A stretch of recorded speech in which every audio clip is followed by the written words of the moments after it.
Hello everyone, welcome to Biochemistry Simplified. We are discussing medical biotechnology, and in our previous lectures we discussed the basics of chromatography, how it started, and then we also discussed the little bit about the paper chromatography and the thin layer chromatography. Today we are going to discuss the different types of chromatography and how they are classified. There are different ways of classifying the chromatography techniques. One of the way to classify the chromatography technique is depending on the support system. Depending on the support system, we can have paper chromatography, thin layer chromatography, which is called TLC in short, or column chromatography. Paper chromatography and thin layer chromatography we already discussed in the previous lecture. The point to remember here is the material that is used in thin layer chromatography, that is pasted onto the plastic, glass or metal foil plate, that is consisting of silica, alumina or cellulose. And in column chromatography, the material that is filled in the column, that can be C for cellulose, T for dextran, A for agarose, P for polyacrylamide, another P for polystyrene, and S for silica. So CD-APS. So this is the material that is used in the column chromatography, and SAC, that is the material used in TLC. So this is an important point to remember. Next way to classify the chromatography techniques is based on the movement of mobile phase.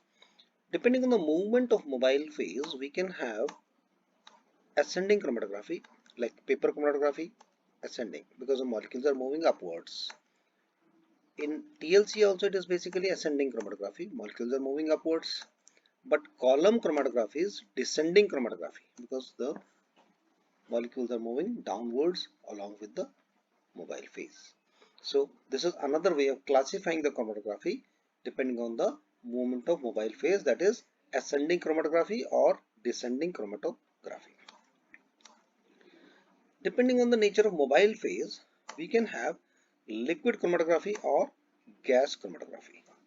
Generally, the mobile phase is liquid, but sometimes in some chromatography techniques, it can be gas also, and the gas chromatography is called gas liquid chromatography, that is GLC.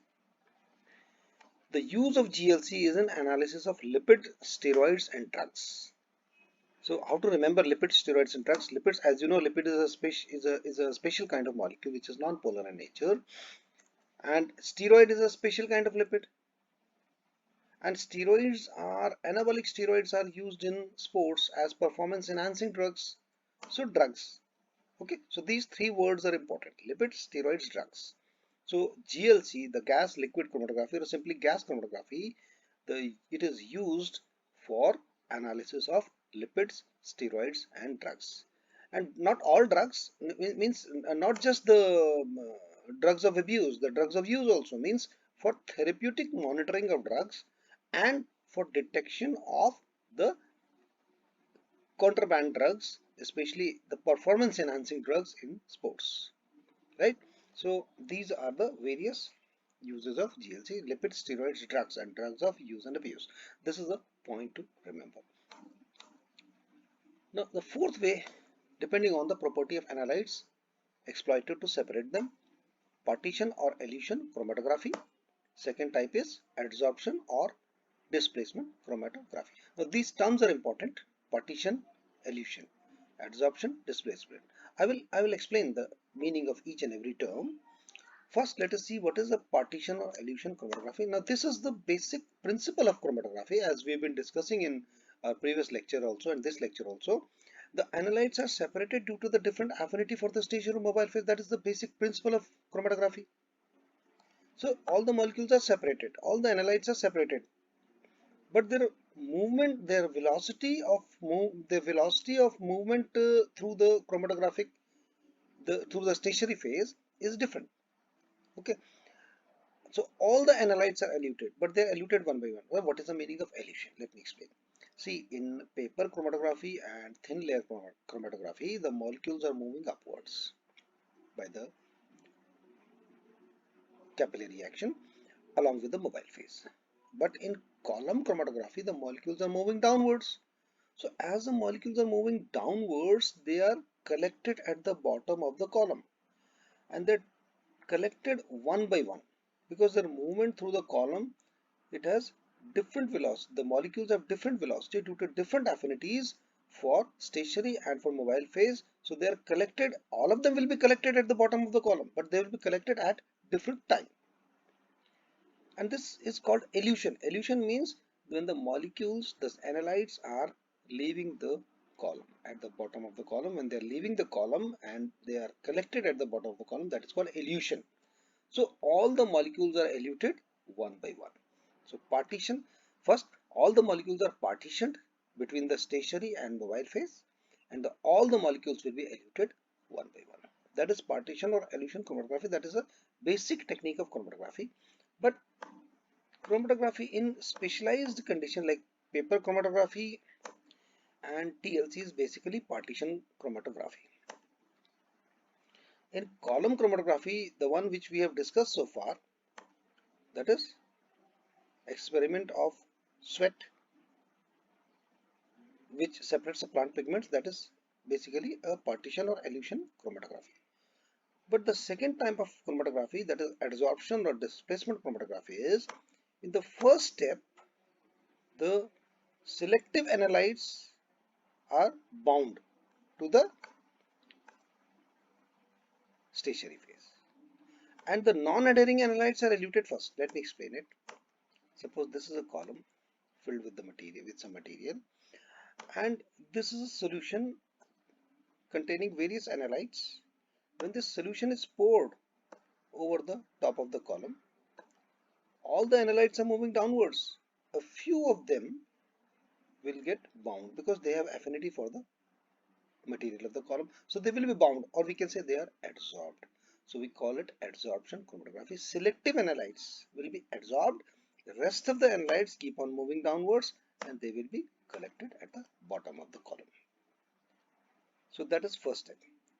But we want to extract these molecules also. So in the second step, the bound analytes are to be displaced or eluted. Okay, that is why the term displacement. So how they are displaced or eluted? By adding another molecule with higher affinity for stationary phase.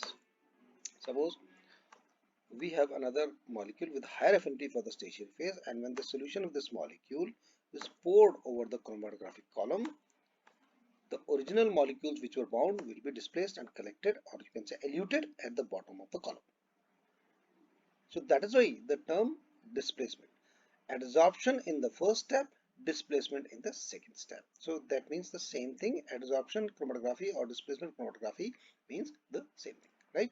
So that is the second type of chromatography. In the first step, the selective analytes bind tightly with the stationary phase, or you can say they are adsorbed to the stationary phase, and the non-adhering analytes will be eluted. In the second step, the bound analytes are displaced or eluted by adding another molecule with higher affinity for stationary phase. So this point must be clear by this time to you now, but I would like to add a few more points. For replacing the original molecule which was bound, we are using another molecule with higher affinity. But there is other way also of displacing the bound analytes. That is by changing pH of the mobile phase, by changing charge of the mobile phase, or by changing the salt concentration of the mobile phase.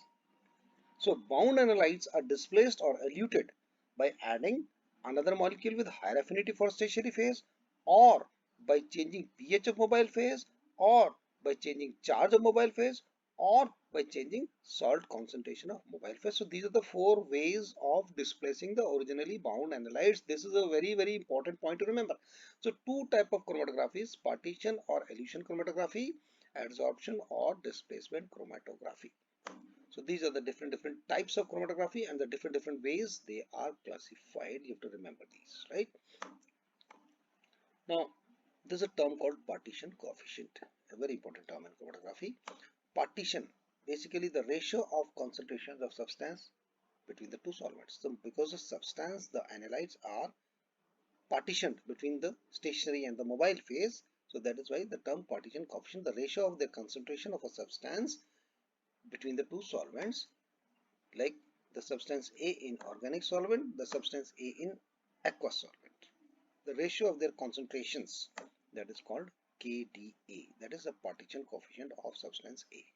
K for constant, D for distribution, and A pertaining to that substance A.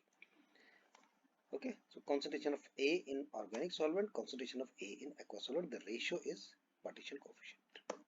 It is also written as P. Partition coefficient is also written as P. So P is the ratio of substance in the organic and aqueous. For example, organic solvent, for example, butanol, and aqueous solvent, for example, water. That we have discussed in the paper chromatography in the previous lecture, butanol and water.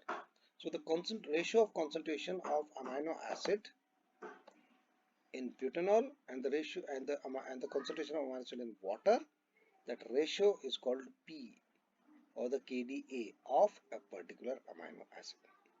If we take a log of this ratio, this is a measure of lipophilicity or hydrophobicity. That is very important point to remember.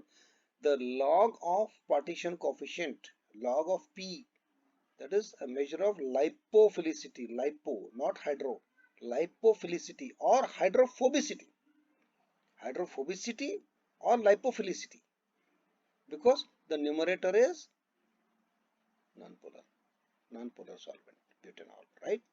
Butanol is just an example I'm giving here, but means non-polar upon polar, right? Concentration of substance in the non-polar or the organic solvent upon the concentration of substance in the polar or aqueous solvent. Aqueous means water, right?